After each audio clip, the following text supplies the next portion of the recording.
Hello, friends, Hey. and welcome to a very special episode of Little Prince. Today, we have a guest on that you guys know very well. She is an author, she is a mother, she is a podcast host.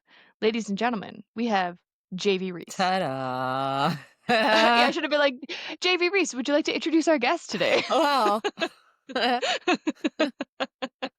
I do. She's all those things and more.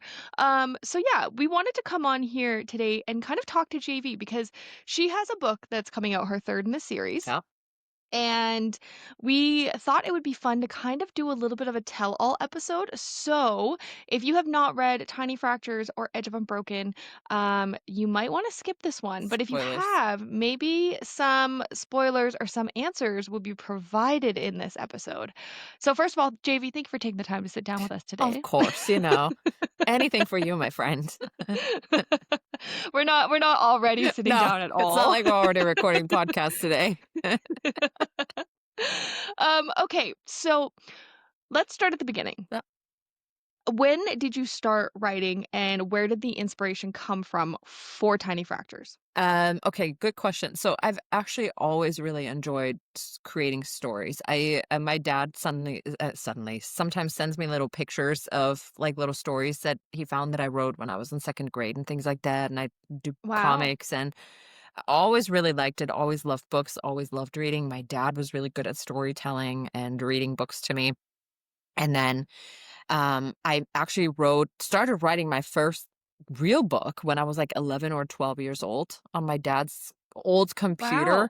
that then crashed in the hard drive. I don't know, something. I mean, I was like 80 pages lost, but it's fine. Um, Wow. Was that pieces of Tiny it Fractures was or was that just not.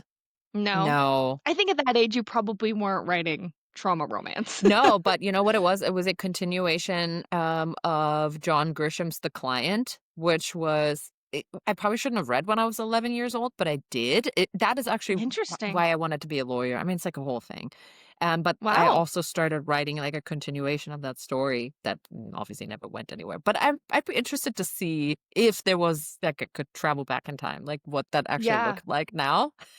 Yeah. So I always had a nag for it. But Tiny Fractures, it's interesting because Ronan, the MMC, actually popped into my head when I was like 14 years old. And then that his story just kind of bloomed in my head. And then when I was in law school, I started writing it for Wow. myself, really, never intending to publish any of it ever. Mhm. So, yeah, I don't get that. I don't get how people like as a person who creates yeah, stuff, I make things so people can see it. I make it so that it's out there. But we've heard a lot of authors on our podcast go, I was just writing to write. yeah, Like I was just writing to get it on paper. yeah, And that blows my mind how people can just sit down and write like in your instance, like a 600-page book yeah. with no intention of anybody ever reading it. Never, never intended for anybody ever to see it. And the thing is, so I started writing Tiny Fractures in law school. And then life just happened. I mean, Thanos got really sick. He had double brain surgery. Um, so we dealt with all of that. I graduated law school, took the bar, started my career, and then we got pregnant pretty quickly, had kids. So I stopped writing for a long time, probably Mhm. about oh my gosh, like 10 years or so. And it wasn't Wow. until COVID, my mom passed away. I was in a deep depression. And then I switched jobs because I was so unhappy in my old one. Um, and I finally had time again. And I guess, you need to be in a deep hole to find that creative spirit, something to make Yeah. you feel better, that I picked it up again. And then I wrote Tiny Fractures while simultaneously writing Edge of Unbroken, while simultaneously writing Not Another Yesterday. Like, I didn't write them Wow. necessarily in order. Um, they all kind of happened at the same time.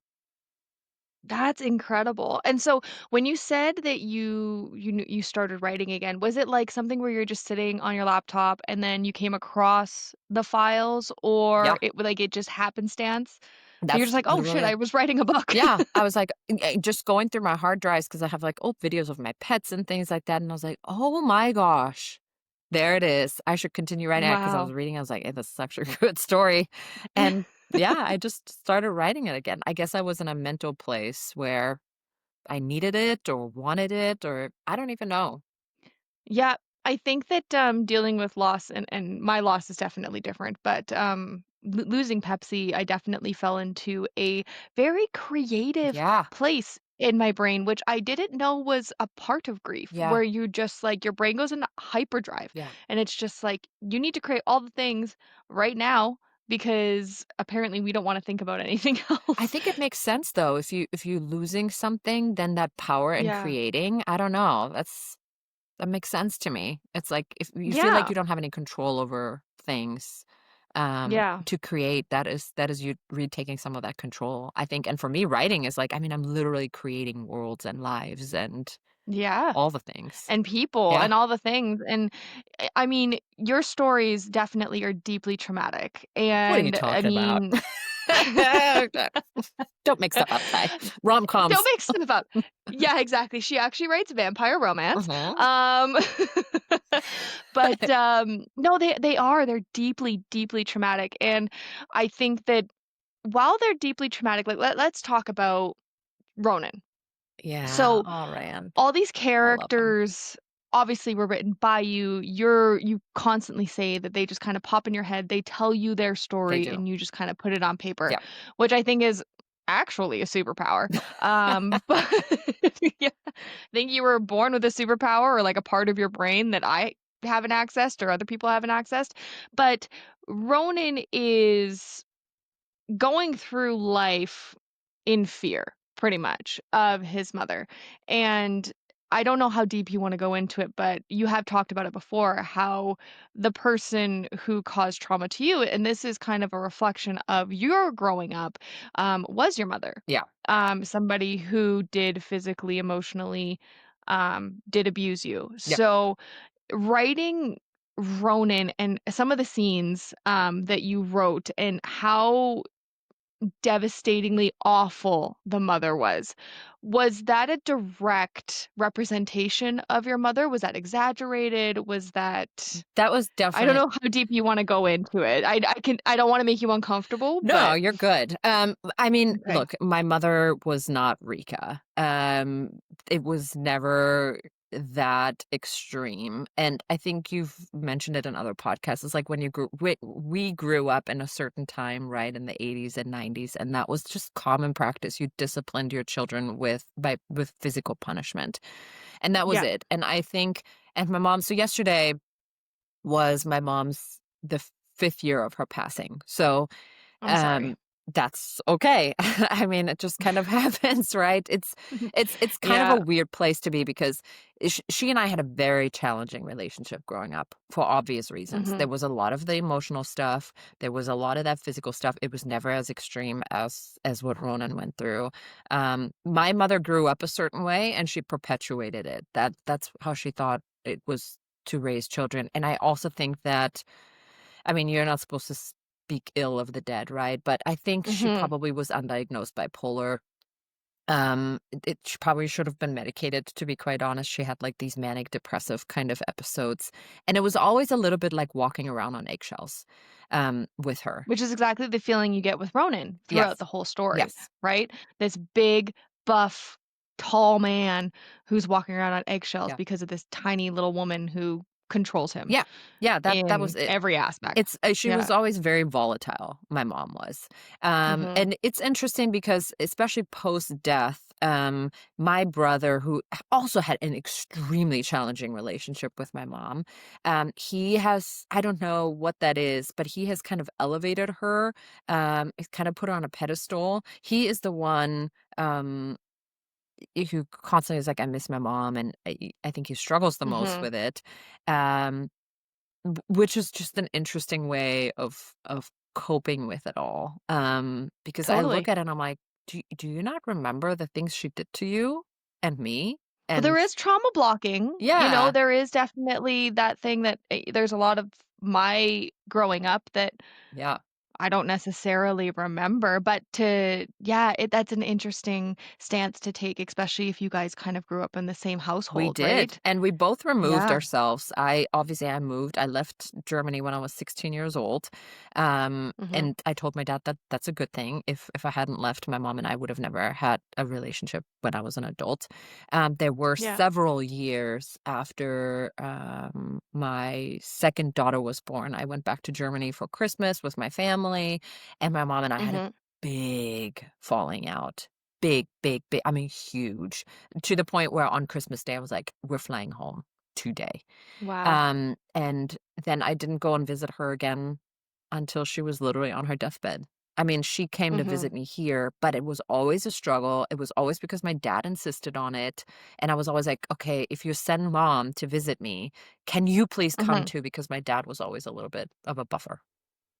Yeah, Right. and that's exactly how Ronan's dad Yeah, is, right? In the book as well. He was kind of the buffer. He didn't know it he though. didn't. He didn't know that he was the buffer between the abuse and all of Yeah, that stuff. So that's very interesting. I feel like you write like so beautifully because trauma is very difficult to write, yeah, especially as somebody who's gone through yeah, trauma. There's a lot of people out there, if you're around our age, that probably went through yeah, trauma, right? for It was sure. like you said, it was just status quo to discipline your children. And it's very easy to take it from a belt to whatever you can get your hands on, right? And Yep. as much as we hate to admit it, Yeah, that's a release for the parent yeah, too, right? Is getting all of that frustration out, right? yeah, So, but I don't want to continue talking about your past. I'd love to talk about just your yeah, characters. So you have Ronan yeah. and you have Kat. Yes. And Kat has a trauma, but it is very well, I would say it's very different. It's different, but it is the same. It kind of puts a light on Ronan's trauma as well. And then we have fucking Adam, who is God damn it. He gets his in the end, and Yeah, he I am does. so happy that you wrote that in Edge of Unbroken because I said to you when we were sitting in Vegas, I said the only justification or not justification, the only justice that anybody is going to get is if Adam Yeah. dies. And, you know, I told did I tell you this in Vegas? I actually wanted him to die differently. Originally, I wrote You him did. to die Yeah. differently than he actually ended up dying in the book because my Yep. editor said, "Yeah, don't you think that's a little too dramatic?" And I'm like, "I don't know. Is it?" Do you Is this a little too dramatic? Have you read JV's books? Like, drama and trauma are, like, the 2 main Yeah, things, like, you were on your edge of your seat reading your books, and I think that you definitely like, you're one of the most captivating authors that I've aw, ever read, thank and you. I'm not just saying that because we are very close best friends, I'm saying that because, I mean, when you sent me Tiny Fractures and I sat down and read it, I couldn't do anything without having that book in my hand. I was cooking dinner, I was watching Daniel, I was on the toilet, I was wherever I was, that book was in my hands because it's kind of like the feeling that I'm getting from reading the Zodiac Academy. You just need to know what happens next, right? And you write that extremely well. Thank you. But we have Ronan and Kat, obviously, who are FMC, MMC, and Kat's trauma is this Adam Yeah, guy who physically and emotionally abused her, yeah. but in a relationship sense. Yes. Um, and I'm so glad that he got his. I sitting with you when I read it, or was I in the airport? I think you I were in can't the remember. airport. It's I yeah. think I was in the airport. Yes, I recorded myself reading this book. I was crying, waiting for my plane. Um, but that this was the most elation I got throughout of like the all the books. It was just his demise. Can you tell I hate him? But that's exactly as an author, you want I that did. emotion. You want that from your readers to be like, fuck yes, Yeah. fuck you, Adam. Yeah, yeah, no, he needed to go away. I didn't even want him to exist in the second book. But again, my No, but editor I was think like, the "You needed way it." your cliffhanger on book one, I was like, okay, all right, fine. Book two, I was like, this makes me very uncomfortable because we've come to such a happy, resolute The ending of place. book 2? And then the last, like, sentence of book 2, I was just like, "How dare you?" We were in such a good place. And then we've heard that book 3 is going to be even more devastating.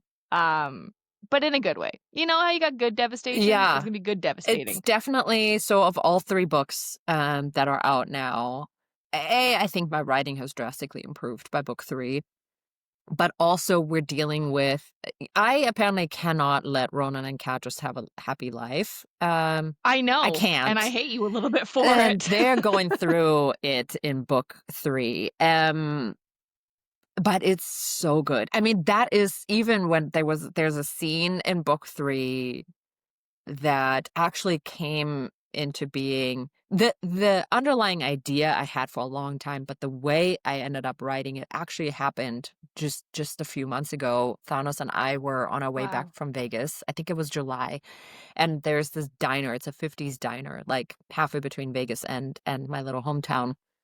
And we stopped for burgers and fries and stuff, and we talked about this particular scene. And uh, he had some amazing ideas, and then I literally the next day I wrote it, and then Wow. as I write and then I record them and I play them back for Thanos, and he cried, and I cried listening back. It is the only scene Wow. that has ever made me, like, cry while I was recording it and then listening to it and then reading it again later. It's just so Wow.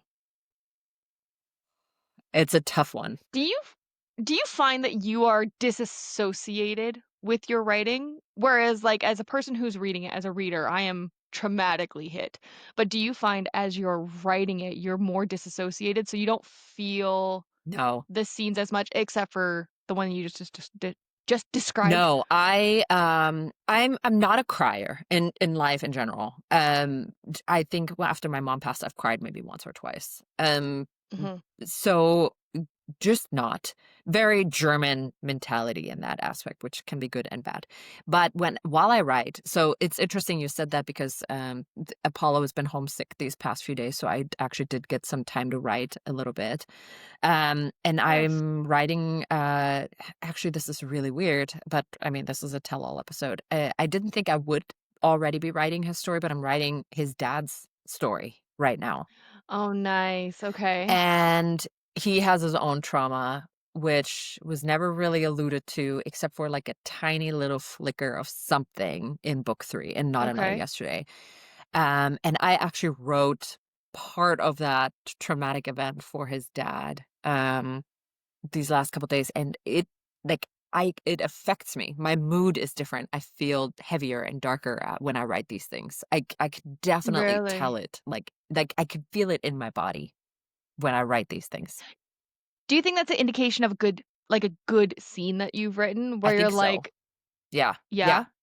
How often do you scratch what you've written and you rewrite it until like, do you search for that feeling where you're just like, "Okay, this is how I'd want a reader to feel so I can move on to my next paragraph," or whatever? I do, and a lot of the time I'll write something and it might not feel perfect. It's always about how does it feel for me as I'm writing it, and I spend a lot of time even on, like, 1,000 words, like, 2 or 3 pages, and then it feels like, Mhm. is this too convoluted? Is this too much? Does it not hit right? And then that's where recording it and listening back, I can get a sense for, "Oh, yeah, no, this actually does hit," because I spend so much time in that feeling. But Mhm. yeah, no, it definitely I can tell when it's gonna be what I think is a good scene by how it affects me. Let's talk about that. So, I don't think I've ever heard of authors recording what they've written and listening to it back. My mom, she mentioned she wrote a book a while ago and she used Word to do the same Yeah, thing. She had Word read her story back to her, and she was like, I found it very helpful because it kind of fixed up either yes, typos or just pacing and stuff like that. definitely. I don't hear a lot of authors using that. But you say that you do it quite All the often, pretty time. much with every scene. Yeah. So if you have your own audiobook is what you're E saying, just recorded by you. exactly, and I do the voices, I do the inflections, I do the whole thing. Um, Give me a Ronin. oh, hold on. I haven't recorded, let's see. You're putting me on the spot. You're my guest. That's my job. Let's see. Okay, I don't have a Ronin. Do you want, hold on. So yesterday I did the prologue for Frank, Ronan's dad. Okay. Hold on, let's see if you can hear it. Prologue, Monday, July 19th, 16 years ago. Frank. Hey, kid, wake up. Time to get off the bus. My eyes blink open to the bus driver's voice and the buzz of the overhead lights flicking on. For a second, I don't know where I am. Then the smell hits me. Diesel, sweat, stale air, and it all comes back. I ran away from home. Slowly, I push myself upright. The seat fabric's rough against my cheek, leaving an imprint I can feel when I touch it. My neck aches from sleeping crooked. My backpack's jammed under my knees, and my dad's old Carhartt jacket, too warm for July, but still the only thing that feels like armor, is twisted around my shoulders. Outside the windows, the sky is soft and gray blue, the first hint of dawn stretching along the horizon. The bus is already empty, the doors wide open, allowing the dry summer air to filter in. 15 minutes, the driver says. Fuel stretched up. Don't wander far, kid. The next bus to Minnesota doesn't leave until tomorrow morning. You don't want to get left behind. I nod, sling my backpack over my shoulder, and step off the bus. The air is a mix of dust, exhaust, and cheap coffee from the vending machine humming against the cinder block wall. The pavement radiates leftover heat from yesterday, still warm under my boots. A handful of people move around the bus. A woman corralling two crying kids toward the bathroom, a man in a camouflage outfit lighting a cigarette. He must be military. I wish I was. I glance at my watch. It's 4 in the morning. My parents are definitely awake by now. I have no doubt about that. Just like I have no doubt that they're already aware I'm gone. Are they freaking out? Is my mom crying? Are my dad and Thomas already out looking for me with no idea where to start? I pull the folded ticket from my pocket. Missoula to New York City. 55 hours. 55 hours to figure out how to live with everything that can't be undone. Every mile between me and the ranch feels like borrowed time. Any second now, someone could find the body. Find me. How the hell would I explain everything?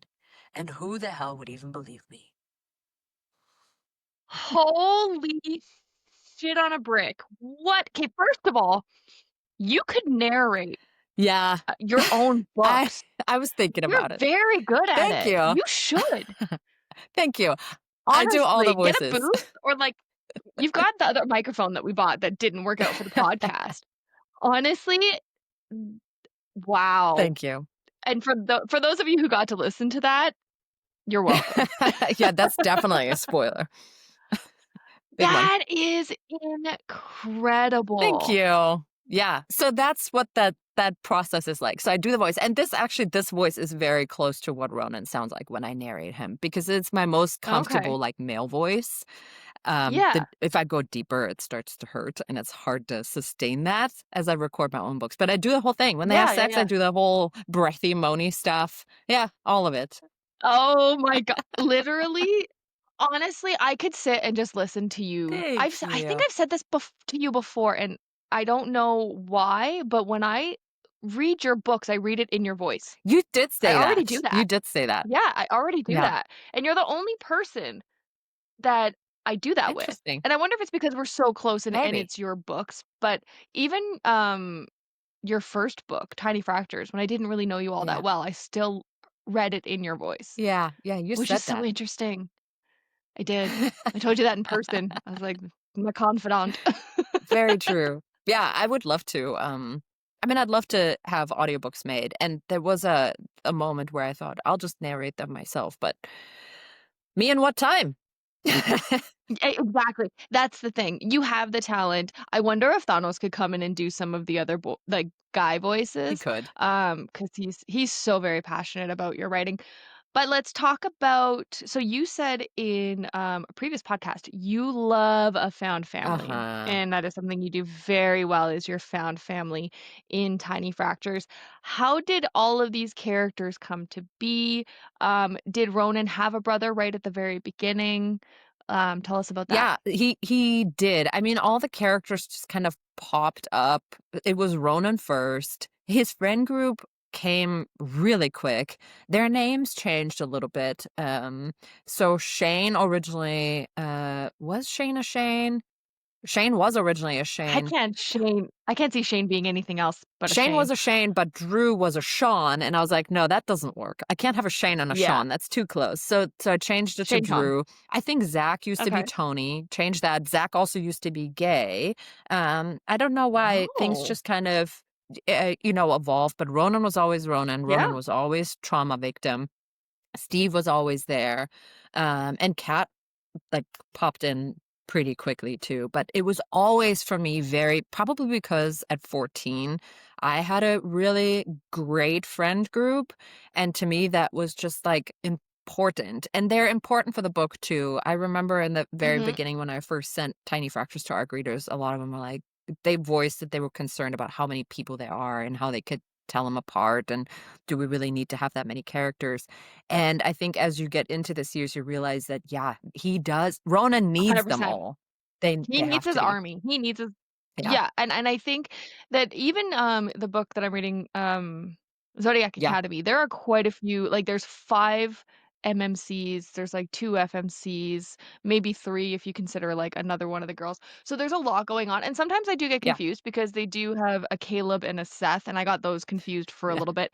But with, just because they all get described the same, "Oh, big muscles, blonde hair, blah, blah, Yeah. blah," but you do a very good job of, like, differentiating your Yeah, characters, so, like, I don't really ever get confused as to which yeah, POV or, like, which character I'm, like, embodying at that moment, but I do think that you do found family extremely yeah, well, and not convoluted because I agree there's a lot going there on. is. There's a lot of people that you're meeting right at the very beginning, and I think the way that you do it with, always having a house party, Yeah, I think that that is smart because you have your friend group, and then you have your background yeah, characters, right? You've got all the people who are kind of going around, so it's already like a big house full of yeah. people, but because you're putting the center on that Yeah. group, it makes it easier to hone in, I Yeah, I definitely think. have kind I of think a it's core smart. group. It does taper off a little bit, so in Not Another Yesterday, because they're college age now. So Yeah, we have yeah, people, in all corners of the country now. And so I know, for example, Veda plays like a big yeah, role in Tiny Fractures, right? I mean, she's the one who basically yeah. gets Kat and Ronan together, and she's really pushy for that. But she kind of Nice head motion. yeah, she kind of she goes off to college, as we find out at the end of Mhm. book 2, and so she is Yeah, at college, a good chunk of book 3. Like, Veda kind of tapers off, but we get a lot more of Tori, and obviously a lot of Shane nice. because Ronan and Shane live together at this point, so it's sort of Yeah, this Tori starts playing a much bigger role for Kat as well. yeah, Um and Steve's also gone Steve too, is right? also gone, so there's less of Steve in book 3. He's still there, he's still And prominent, I but mean the thing about Steve and Veda too, right? yeah. Like, that whole separation in book 2, I think was great. You have to have Yes, tension in a different faction, you know? Like, trauma is great, but you have to have the just, like everyone heals differently from yes, trauma, and I think the way that you're doing it with Steve and Ronan, especially Edge of Unbroken, the way you did it with Ronan, and you took your fucking time, and it wasn't just, like, 2 chapters, "He's good." It took I mean, I was like, "Oh my god, when is he gonna get back to the group? yeah, When is he gonna leave his farm? When is he" It's taking so long, and then when it finally happened, you're like, yeah, "Amazing." But, like, you're doing the healing process very yeah, well as well, because like, as trauma victims, it's not an overnight thing, and you mentioned it in, one of our recent podcasts with, Eliza? what's her nuts? Yeah, with Eliza, but what's the frickin' author's name? How you were very disappointed with the way the Oh, book resolved. Hoovers, and, Colleen it Hoover, ends yeah. with us, yeah, Yeah. Yeah, and I think that if I were to read that and the trauma was that apparent and then it was just like, "Guess what? I'm fixed." Like, there's a point of it where it's like you tell yourself you're fixed absolutely, and then everything pops up yep, again. But to be just like, "No, rose-colored glasses, everything's fine." I'm so happy that you took your time in Edge of Unbroken for Ronan to go through not only the physical healing because he got the shit kicked out of him in book 1, almost died very, very closely. I think he did die for a very short amount of yep, time and then was brought yep, back, um, to go through the physical healing of the broken bones and everything like that, and then once those started to heal, then he was able to work on his emotional healing, and you did make Kat kind of his knight in shining armor, but not in a way where he had access to her all the Correct. time. And I think that that was super smart where the therapist was like, "You can't talk to these people because you need to work on Yeah, yourself." So, I think that I mean, and we're just spoiling the whole freaking book here, but definitely it was spoiler. just done so well that, like, I don't know, it's just your writing is incredible. Thank you. Like, I cannot wait for you to hit that best-selling author because, like, everything you write, like, even reading your reviews on, Amazon and Goodreads and stuff like that, people have nothing but good things to say about People your are so books. sweet, honestly. I there's, like, a Yeah. really good group of just, like, a base of individuals who support me and my books, and, like, I swear they love Ronan and Kat as much, if not more than I do. I mean, they'll message me, it's like, You "What are have you one doing? I'm super fan. unwell." Yeah. I'm like, Yeah. "I'm glad you're unwell, I guess," because that's kind of the Yeah. point, but yeah, I'm really lucky there are some really supportive people, and I mean, part of the reason why I never wanted to publish it, I was like, "Who's gonna be interested in this?" But I can't believe for a second you thought that people wouldn't wanna oh, read for your sure, I stuff. still do. I'm still like, "Nobody's gonna wanna read this." Your brain is so mean Oh, to my you. brain is I the hate worst, that. for sure, for sure. But yeah, and even in book 3 now, I mean, Ronan's struggle is by no means over. That's like, how can anybody That expect you're that? gonna struggle For for the the rest of rest of your his life. life, he's gonna have things to, Yeah. like, chew on, and so does Kat. I mean, that is so book 3, spoilers, but Kat is also on kind of a self-discovery journey, and she Mhm. has trauma responses as well that might not Yeah. be what Rona's trauma response is, which is Ronan just shuts down and he goes inward and he just has those walls up around him, right? And he's like, "Nope, if I don't let anybody in, if I don't let anybody touch it, if I don't I even think can't get about hurt. it, it's fine. It's all a facade," right? Yeah. And Yeah. Kat has a different kind of trauma response. And she is recognizing that in book 3. Book 3 is definitely a journey of self-discovery for both of them. So, Mhm. And I can't believe book 3 is that's the last book, right? no. Oh, It is sorry. not. It is not. Oh. But I am taking a little break from I them. can't imagine I cannot imagine reading an end of a J.V. Reese book where it was like, "And they lived Happily happily ever ever after." after. I don't know what that's like. No, Never in a million years. there is, I have chapters written for a 4th book, but I'm going to take a little break from Ran and Cat because there are some other people in my head, clearly, that want Yelling at out, you. and, there was a whole I have another draft ready to go Mhm. to Siobhan in January for a book that I would like to see if I can take, trad. Yeah. But we'll see. But I really need to just go through and revise a little bit. But then Frank was like, um, Excuse me. Can I and poke in here for one they are second? so loud, Mhm. that I had to put my other 2 characters aside for a moment and write this thing for Frank. And I told Thanos just yesterday, I was like, I wouldn't be surprised if Frank's book is done by January too. Yeah, I'm like Wow. 13,000 Wow. words in.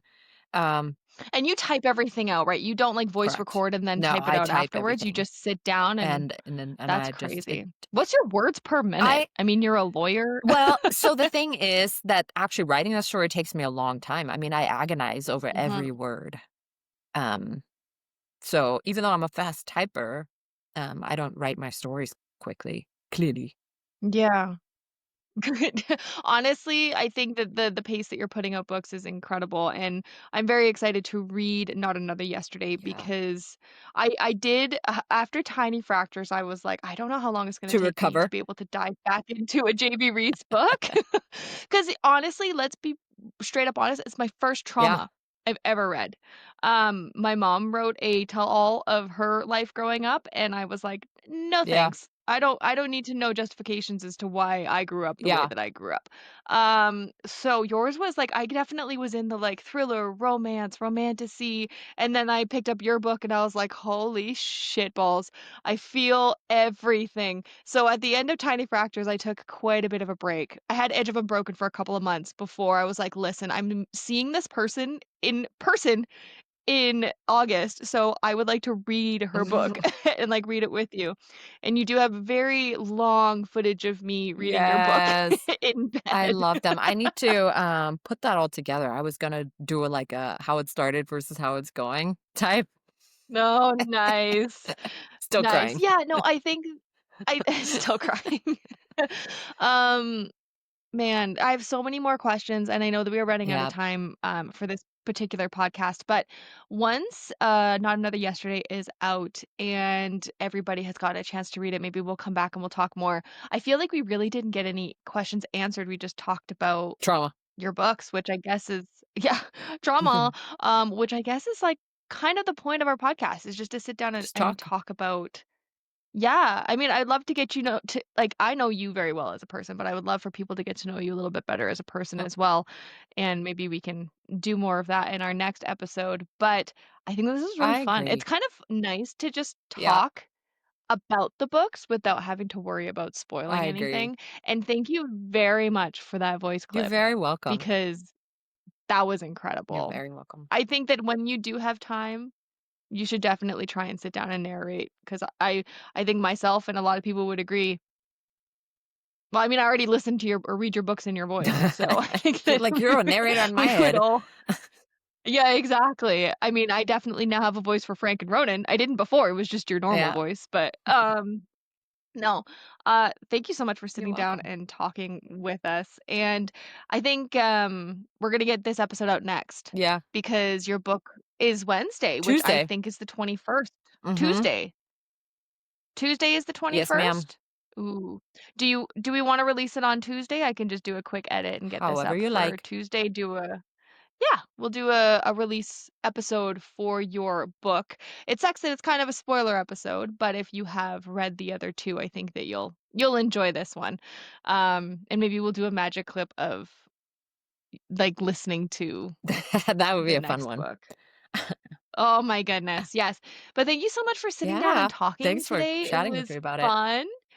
Yeah, I mean, we're just literally just besties sitting and chatting anyways, That's so what we do, it's what we do. okay, Cool. perfect. I guess I'll do my outro, Oh, okay. and, you get to tell everybody where Oh to my god, I find better you look and up all of where they that can find stuff. me. Okay, amazing. Well, JV, thank you so much for sitting down and talking with us today. It was so fun to do a little spoiler Yep. episode. I cannot wait to get Not Another Yesterday in my hands and start reading that. But before we let you go, the mic is yours. Let the people know what you got going on in your life, where we can find you, where we can find your books, all those Let's things. see. What do I have going on? A thousand things at the same time. So, Not Another Yesterday, book 3 in the Halfway Broken series releases on Tuesday, October 21st. It'll all be on KU. Tiny Fractures is on KU, and so is Edge of Unbroken. Meanwhile, I'm writing like at least 2 different stories at any given time. And you can find me. You're a machine. I don't know how I do it. Um, it brings me joy, but you can find me mostly Yeah. I'm on Instagram, at J.V Reese author, all one word. I'm on TikTok occasionally, jvreese.author, not really on Facebook. It just cross posts automatically. So if you want to hit me up, do it on Instagram. I'm there every day. And yeah, you can find my website, jvreese.com. And that's pretty much it. And then Little Prince. And if you need to Oh, get a yes. hold of me and you can't, hit up Tyler and she'll get in touch with me. Yeah, I have a direct Direct line to her. I line. have her personal cell phone Yeah, number. and that's it. Okay, awesome. Cool. Yeah, that's it. Well, thank you again so Thank you. much. Is it A awkward little now? bit. Now we have, That was like